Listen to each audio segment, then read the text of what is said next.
asked me, never told any of my friends. It just all happened. Well, how did I find out about it?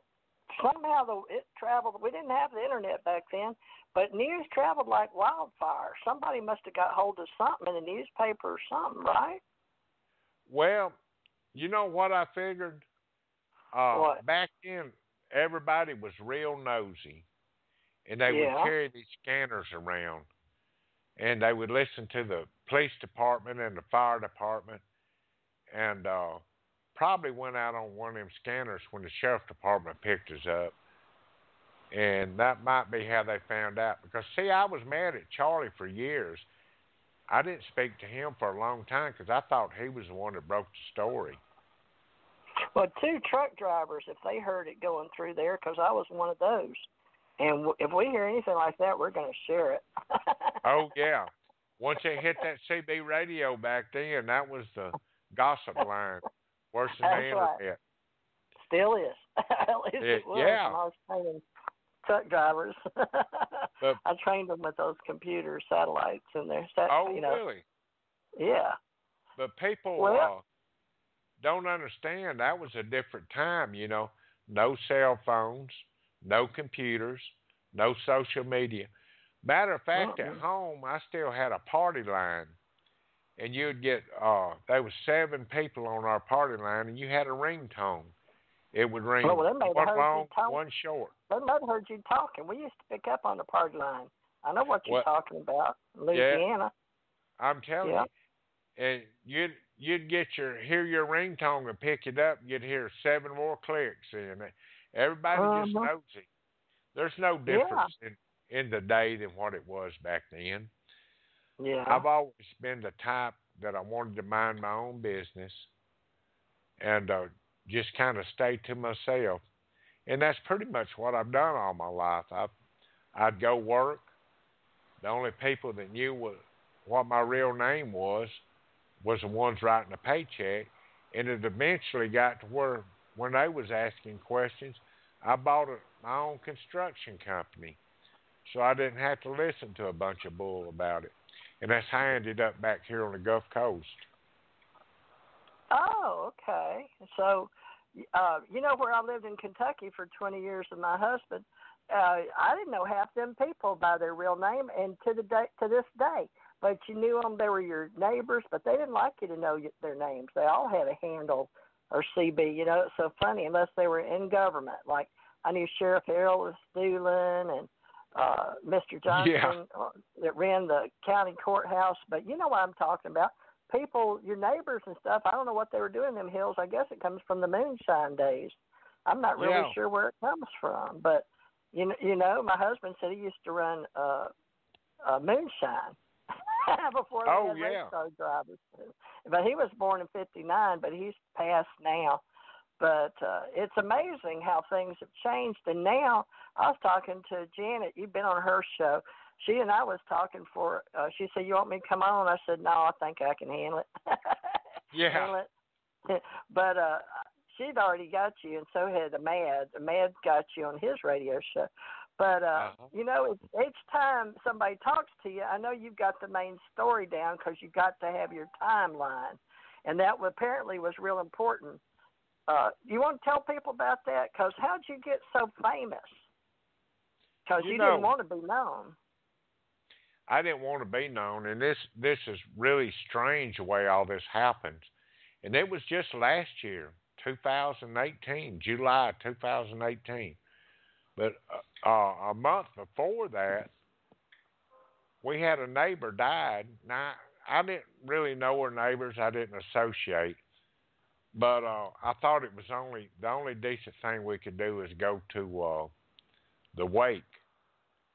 So we went to the wake, and while I was there, believe it or not, I accidentally signed my real name to the register. People started coming up asking me questions and all. Are you the Ah, Calvin Parker? I guess I am the Calvin Parker. That's my name, but I wouldn't tell them nothing. And one thing, out of respect for this man's wife and child, I didn't think that was the proper place to talk about this. yeah. So on the way home, my wife said, why don't you write a book? I said, look, I've got just enough education to work this combination lock on my gas tank on the boat. Because I didn't have no education.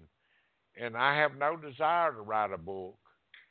And if I did write a book, I wouldn't know how to do it. She said, you need to. The people want to know. They care about you. And they're curious. And I think you owe it to the people. And she said, by the way, you never talked to me like and told me about what happened.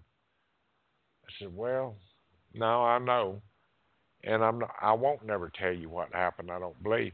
So we got home, and this was just meant to be, I guess. Philip Mantle had been hunting me. Well, he talked to Martin Willis, and Martin had my contact information. So Martin called me and said, there's a Philip Mantle hunting you, and he's desperate to find you. Yeah, he was on Facebook asking us how to get in touch with you, and I found it on my Facebook. Yeah. Well, who's this Martin Willis? He does a little podcast show out of, I think he's up in Oklahoma or something. But I got to know him through fishing and things. Wow. But he, on the other side, he's kept up with Facebook and done podcasts, but the man has never really asked me about what happened.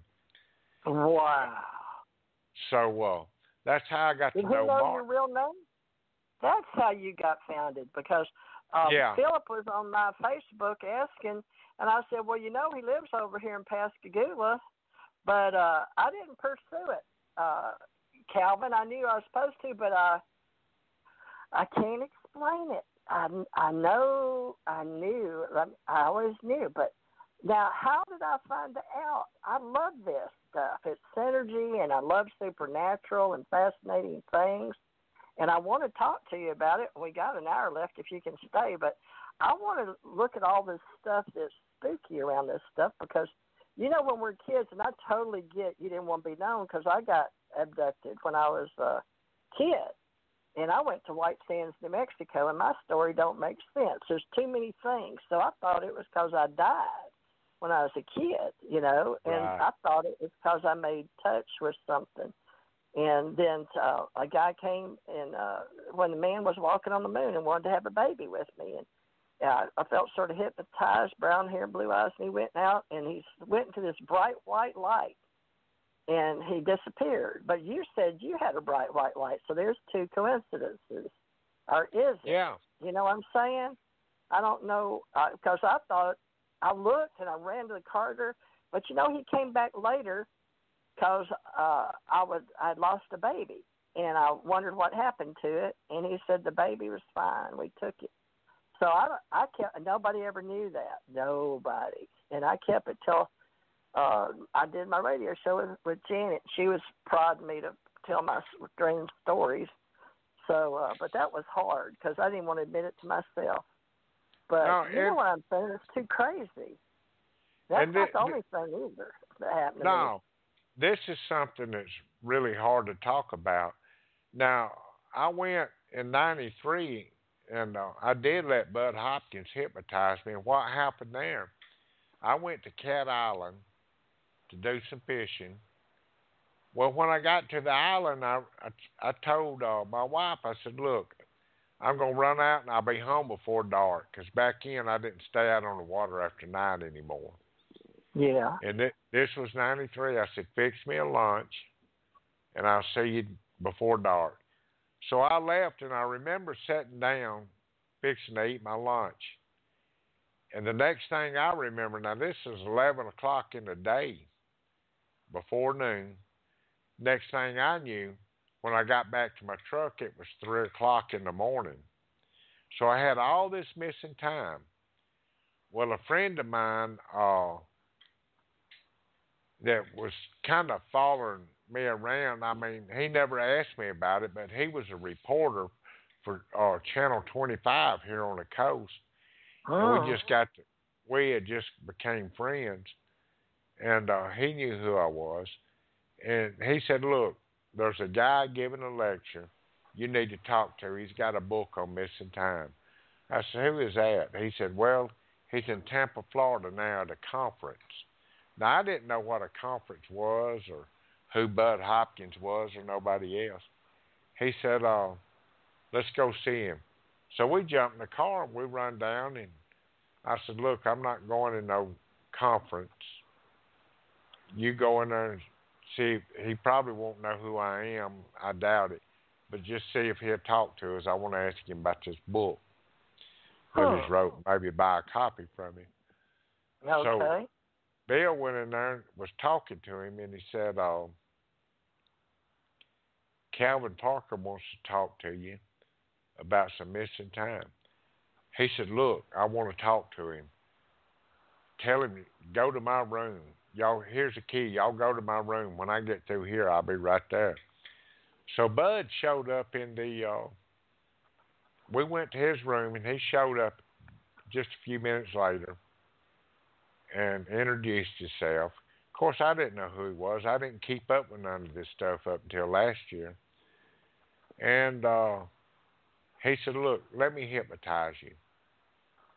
Well, I didn't think the man ever hypnotized me. I got ready to write the book, and I told Philip Mantle, when we agreed to do the book, I said, you know, Bud Hopkins tried to hypnotize me one time, but he didn't. He said, Bud's a good friend of mine, but he passed away. But Dr. Jacobs has his information. Let me see if I can get that tape, see what went on.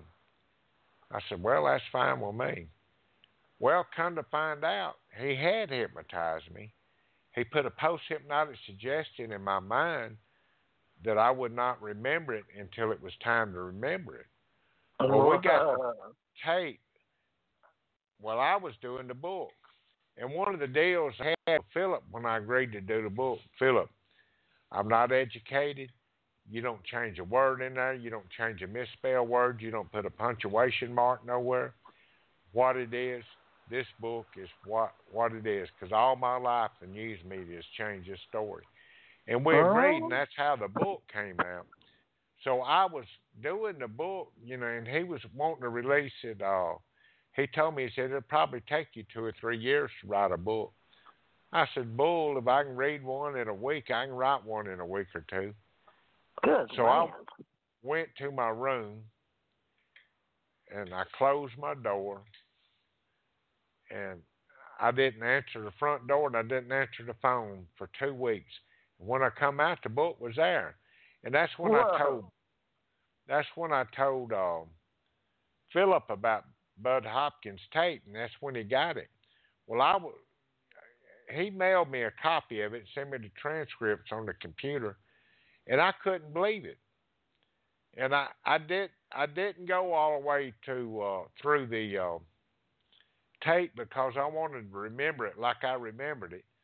So I had somebody over here. I said, y'all go listen to that. And as I remember what's going on, I'll tell you, and you see how close it runs to this tape. But it was over an hour and a half session that he had. And come to find out, I had been abducted again. And actually got in a physical fight in the crowd. And I was going to wrap my arms around her neck and jump out the door if I could have found the door, and just to show everybody what happened. Because during this time, you know, I was a pretty healthy youngin', and I believe I could have took her. But, well, is this the second time now? This ain't the first time we're talking about. I talk Southern more with you than I do anybody. Lord of mercy, it comes out. I must be comfortable with you because I try to have a radio voice. Yeah. No, this because was this the second time? It was. It was 1993, and I didn't realize it until we was doing this book. I had no idea, and just here lately, and this other book that we're doing is called Pascagoula, The Story Continues. I underwent a 3-hour hypnosis session with this, And we got a lot of new details that